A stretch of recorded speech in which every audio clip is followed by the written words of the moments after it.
Radio Telefís Éireann on RTE1 now. We join Eileen Dunn in the newsroom.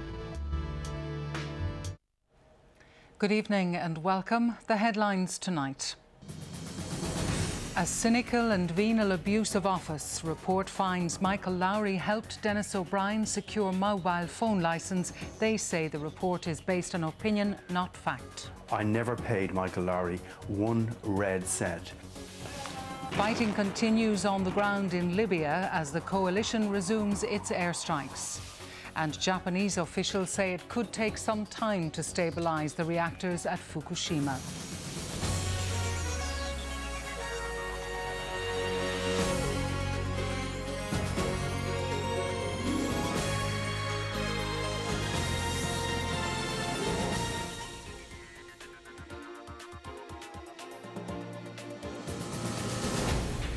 Independent TD Michael Lowry has been branded disgraceful and insidious by the Moriarty Tribunal after it found that he helped Denis O'Brien secure the country's second mobile phone licence.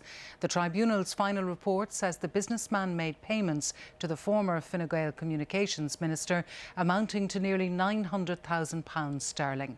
The tribunal also found that Michael Lowry sought to procure unwarranted rent increases that would have improperly enriched Ben Dunn, a move it described as profoundly corrupt to a degree that was nothing short of breathtaking.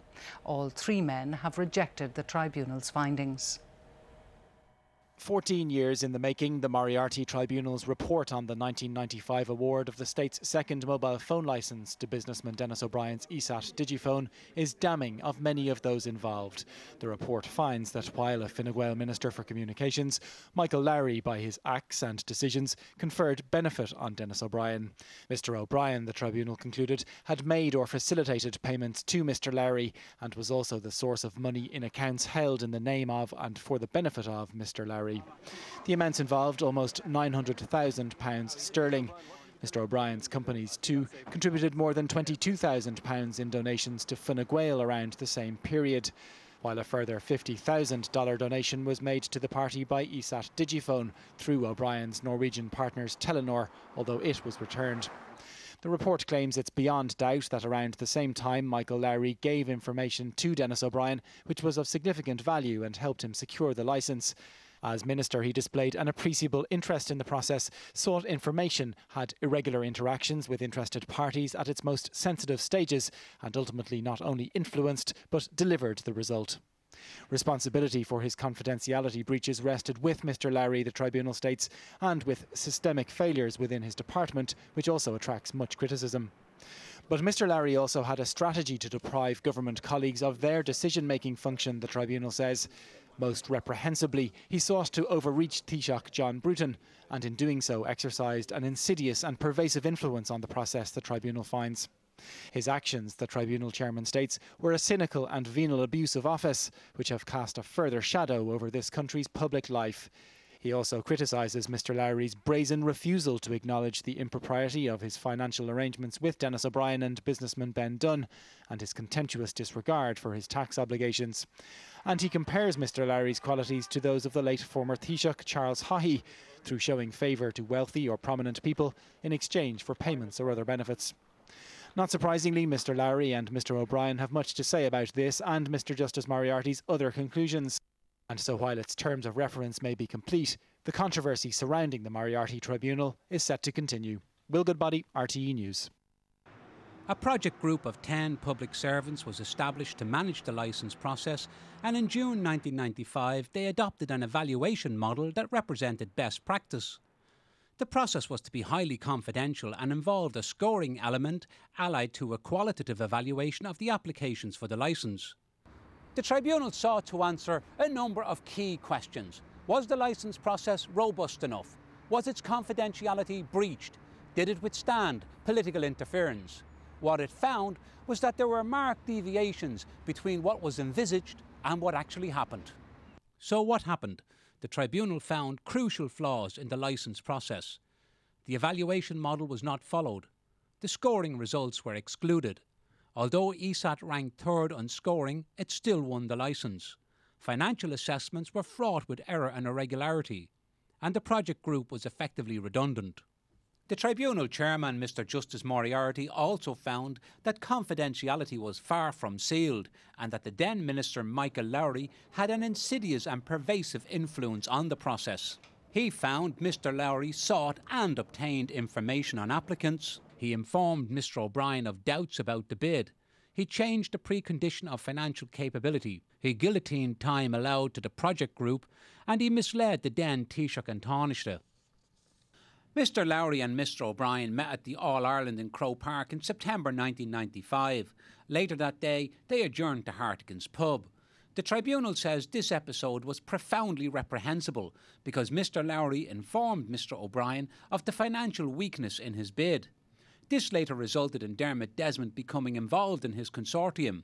The tribunal found the acceptance of ESAT's financial strength rested on a private, undocumented meeting concerning Mr Desmond's finances, at which a letter was promised from Anglo-Irish Bank stating Mr Desmond would have £10 million to invest in ESAT. Brian Dowling, RTE News. A complicated series of financial transactions were at the heart of the monetary link between Michael Lowry and Denis O'Brien, according to the Moriarty Report.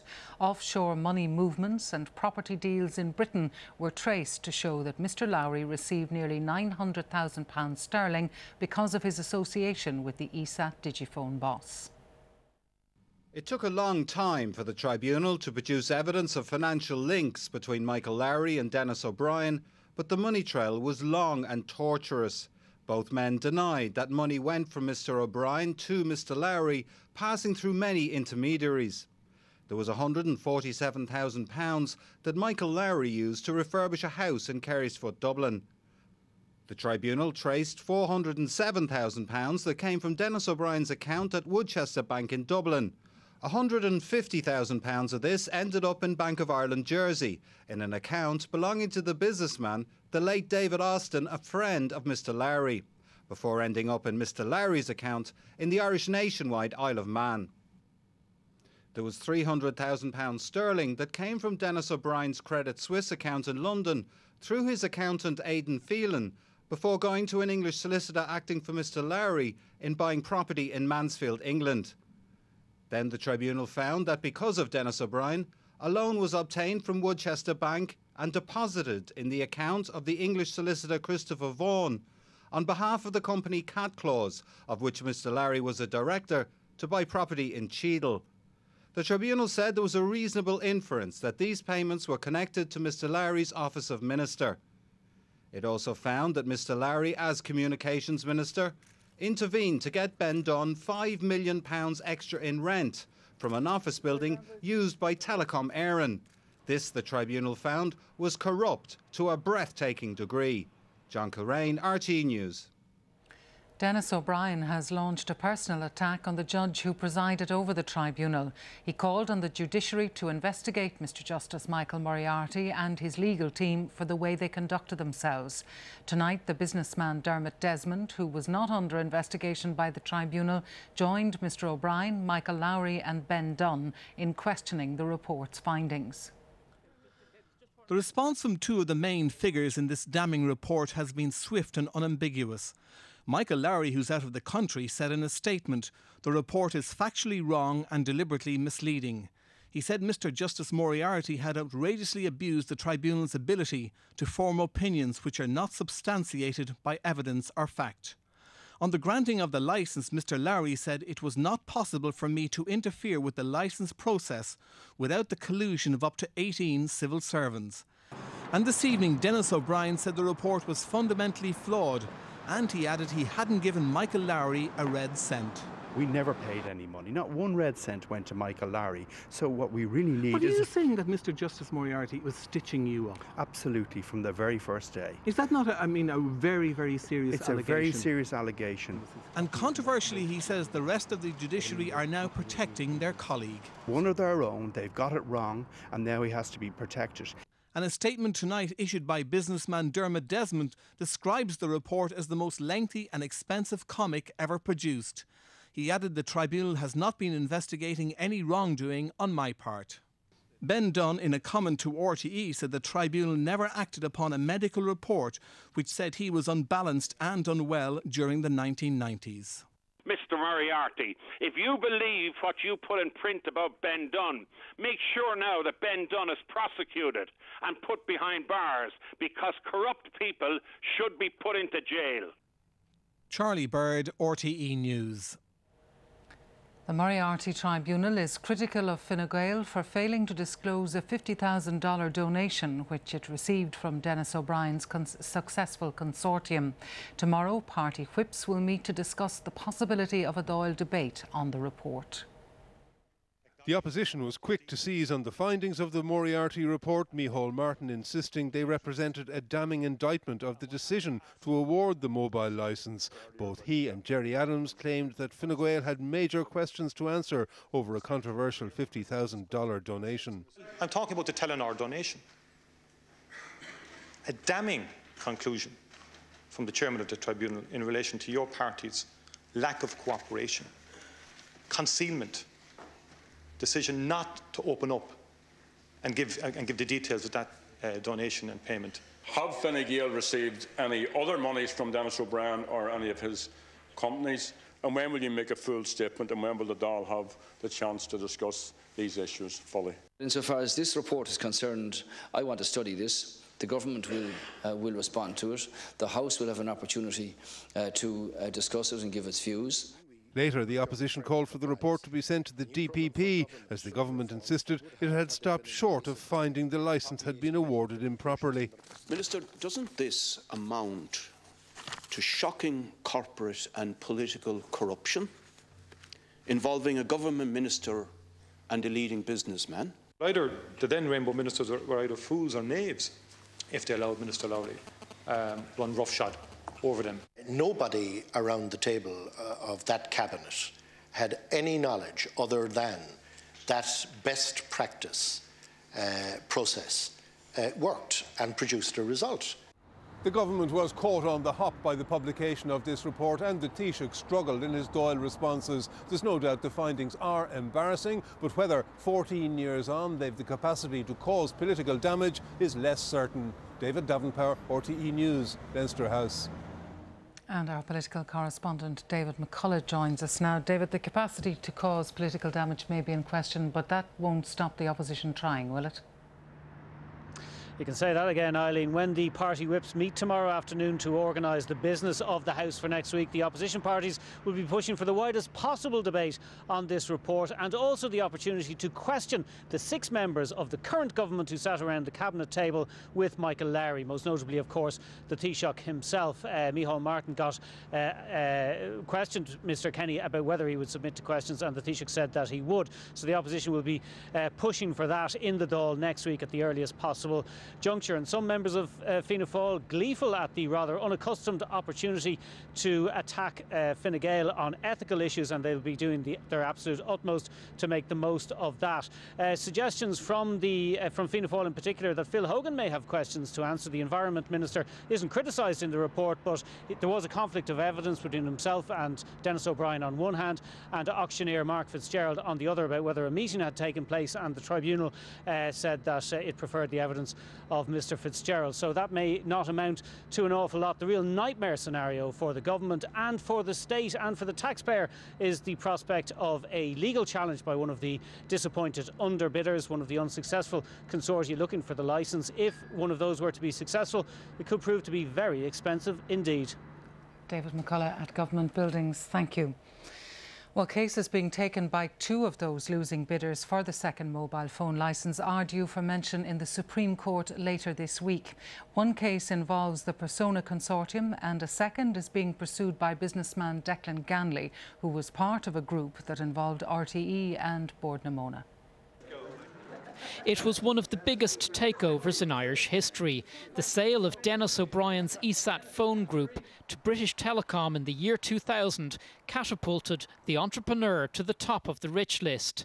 The ESAT group was bought for €2.3 billion, and Mr O'Brien personally gained €289 million from selling his stake. Days afterwards, he appeared on the Late Late Show saying winning the second mobile phone licence was the key to ESAT's success. Right, we were a tiny company in real terms, and we had been written off, but what we did was we actually put a team of people together to put together a very good application. And we went to a lot of trouble. We actually put 150 planning applications. We actually even went as far as to make the television ads. We created a brand and put it all in a box and sent it into the department to be assessed by independent people. There were 6 other bidders, and a series of legal actions were initiated when Mr. O'Brien's bid was awarded the valuable licence. 2 sets of proceedings are still being pursued through the courts, one by the Persona Consortium and a second by businessman Declan Ganley, who was part of the Comcast group. We'll see what happens in the Supreme Court and what happens from there. I think the big question for the state is, what's the state now going to do in pursuit of its interest, protecting the Irish taxpayer and making sure that if there are gains here, well, we know that there were gains of around 2.2 billion that were made, that they end up going to the right place. Perhaps the biggest loser from today is Ireland. Its reputation as a place to do business has been tarnished yet again. David Murphy, RTE News. And Brian Dowling joins us now in studio. Brian, who or what is the public to believe at the end of all of this? Well, as we've heard, it's a massive report. I think it's the first tribunal report to be actually distributed in an electronic form. Early on, Mr. Justice Moriarty makes a point, warns against drawing evidence on a weak basis or on a whim. But he says he is entitled to draw evidence in relation to witnesses who didn't attend, the non-disclosure of certain evidence, the clandestine transactions that were involved, and the wholesale falsification of some solicitors' files as well. And he says the question the tribunal has to ask themselves was, if you look at the transactions that begin at one end with Denis O'Brien and end at another with Michael Lowry, were the accounts given? Did they have the ring of truth? And he says they emphatically didn't. So in all of this, the public have to ask themselves, do they believe Mr. Justice Moriarty that he acted in accordance with his oath of office to be impartial and fair? Or do they believe Denis O'Brien and Michael Lowry's claim that effectively the judge, the tribunal legal team and even the rest of the judiciary were all involved in a bid to stitch them up and were willing to distort and ignore certain evidence to achieve that result? And that is the gap between the tribunal's report and what Denis O'Brien and Michael Lowry are saying tonight, and that's where the public have to make a decision. OK, Brian Dowling, thank you. And there we take a break.